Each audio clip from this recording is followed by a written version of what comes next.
nom és Jordi Canal i sóc el director tècnic i part de la família propietària d'Interflex. Interflex què és? Doncs és una empresa familiar, encara avui en dia, creada el 1967 i el que ens dediquem és a tot el que envolta la protecció i la conducció del cable elèctric. Des de pròpiament la fabricació de tubs per la protecció del cable, tubs flexibles de plàstic o de metall, la safata portacables per conduir-los en grans superfícies.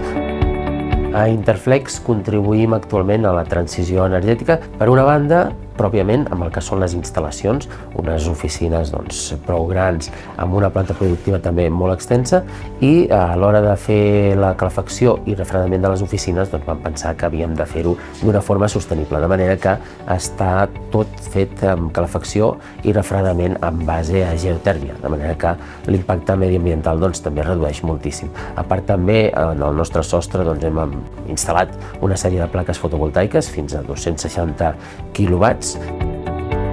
Exemples del que seria l'aplicació de la cerca de la sostenibilitat dins dels nostres productes en tenim molts. Un d'ells podria ser, per exemple, la Viateca Kerra. És una safata portacables de les tradicionals, però en la que hem innovat amb el material especialment del recobriment. Necessitem que sigui protegida contra la corrosió, però ho hem fet a través d'un sistema, d'un tipus d'acabat que, contràriament al que seria el galvanitzat amb calent, que seria l'altre possible acabat, aquest és molt més resistent i a la vegada també el consum d'energia per poder-lo aplicar és molt menor, de manera que al final aconseguim un producte més bo i sobretot amb un impacte mediambiental molt menor. Els nostres reptes de futur passen per la sostenibilitat. Volem apostar moltíssim per la sostenibilitat.